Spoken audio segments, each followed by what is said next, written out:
बिस्मिल्लाहिर्रहमानिर्रहीम। आप देख रहे हैं मीडिया पॉइंट 071। ख़ास तबका जो कि अशराफिया का तबका है, जो कि पाकिस्तान के अमीर तरीन लोग हैं, चाहे वो गुमाश्ता सरमायादार हैं, चाहे वो जागीरदार वडेरे हैं, वो इक़्तिदार में आए, वो असम्बलियों तक पहुँचे, वही कानून साजी करें।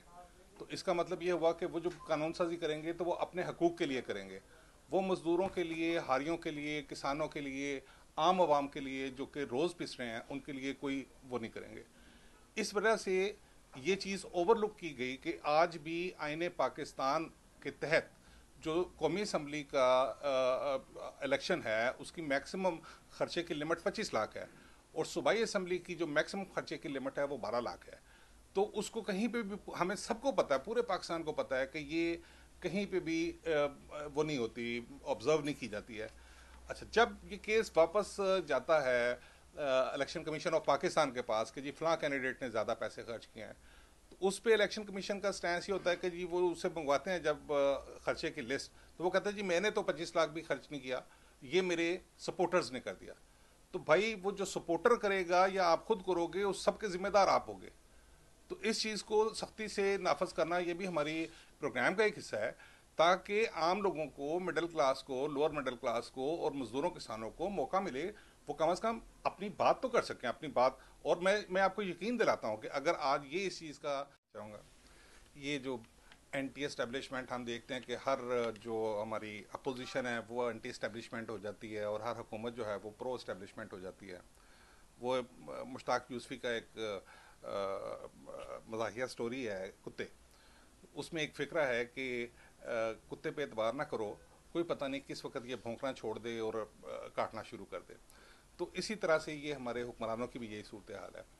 असल में ये तमाम के तमाम ना सिर्फ आप समझें कि ब्यूरोक्रेसी के पीछे पीछे दुम हिलाते हैं, ये साम्राज्य के पीछे भी पूरी पूरी दुम हिलाते हैं और उनको ये यकीन दिलाने में हमेशा मुसलसल मुतहर्रिक रहते हैं कि जी हमसे ज़्यादा आपका हमदर्द कोई नहीं है, लेकिन हम हमदर्द होंगे, हमें आप भी हमें सपोर्ट करें।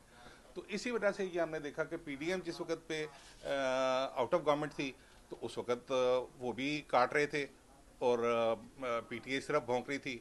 और अब हमने देखा कि किरदार बदल गए हैं, काटना पीटीआई ने शुरू कर दिया और भौंकना पीडीएम ने शुरू कर दिया।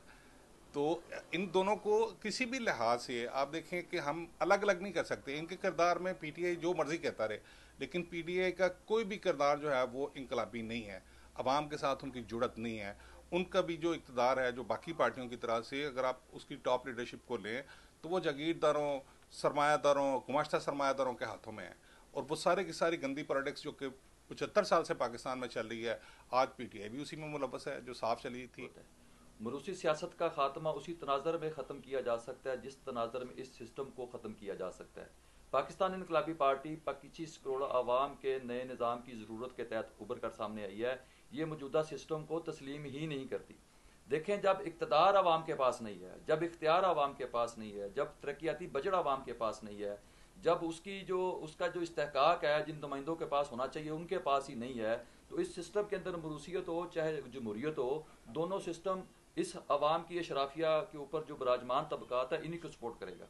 पाकिस्तान इनकलाबी पार्टी मरूसियत का खात्मा समझती है, ईमानदारी के साथ समझती है और करेगी। दूसरी बात, इस सिस्टम के अंदर तब्दीलियां होना बहुत ज़रूरी हैं। देखिए, नेशनल असम्बली का काम, सूबाई असम्बली का काम लेजिस्लेटिव असम्बली के तौर पर ऑर्गेनाइजेशन बनाना था, कानून साजी करना था, यहाँ पर जो लोगों के मसाइल है उसके ऊपर तहकीक करनी थी, रिसर्च करनी थी, जो नहीं हुई। यहाँ पर तो बराजमान कर दिया गया, गुलामी का तनाजर, गुलामी का तौक हमारे गले में डाल दिया गया। ब्रिटिश एम्पीरियलिज्म का छोड़ा हुआ तबकाती निज़ाम हमारे ऊपर मसलत है, जिसके अंदर सिर्फ और सिर्फ गुलामी है। गुलामी के इस तसल्लुत को ख़त्म किए बगैर यहाँ पर ना जमहूरियत आप ला सकते हैं, ना यहाँ पर जो है वो आप लोगों की फलाह बहबूद के ऊपर कोई काम कर सकते हैं। जब तक इख्तियार, इक़्तिदार और तरक्याती बजट अवामी नुमाइंदों को यूनियन काउंसिल के जरिए ट्रांसफ़र नहीं किया जाता और उसके साथ लोकल पंचायती सिस्टम ऑर्गेनाइज नहीं किया जाता और नेशनल असम्बली को इस बात के ऊपर जो है वो कानून साजी नहीं की जाती कि नेशनल असम्बली के मेंबर के पास तरक्याती बजट नहीं जाना चाहिए, इसकी कानून साजी की ज़रूरत है। सूबाई असम्बलियों के अंदर बैठे हुए जितने MPs हैं, इनके पास तरक्याती बजट की ज़रूरत नहीं है, ये कानून साजी इसके ऊपर करने की ज़रूरत है। जब तक ये नहीं होगा तब तक अवाम बेयारो मददगार इसी तरीके से जो इस वक्त पाकिस्तान की सूरत हाल है कि आधा सिंध जो है वो सड़क पर बैठा हुआ है, असम्बली के अंदर कोई आवाज है नहीं है। आधा सिंध जो है वो सड़क के ऊपर बैठा हुआ है, नेशनल असम्बली के अंदर कोई आवाज है नहीं है। क्यों नहीं है? क्योंकि उनकी नुमाइंदगी असम्बली में नहीं है। जब उन लोगों की हकीकी नुमाइंदगी हारियों का नुमाइंदा हारी बन के बैठेगा, मजदूर का नुमाइंदा मजदूर बन के बैठेगा, इंटेलिजेंसिया का नुमाइंदा इंटेलिजेंट को स्टूडेंट स्कॉलर बैठागा, तभी जाकर वो अपनी आवाज़ बुलंद करेगा। पाकिस्तान इनकलाबी पार्टी इस मौजूदा सिस्टम को ओन नहीं करती। हम इस मौजूदा सिस्टम के अंदर तब्दीलियाँ चाहते हैं, लैंड रिफॉर्म्स चाहते हैं। जब तक ये नहीं होगा तब तक आवाम की फलाह बहबूद के लिए कोई काम नहीं किया जा सकता।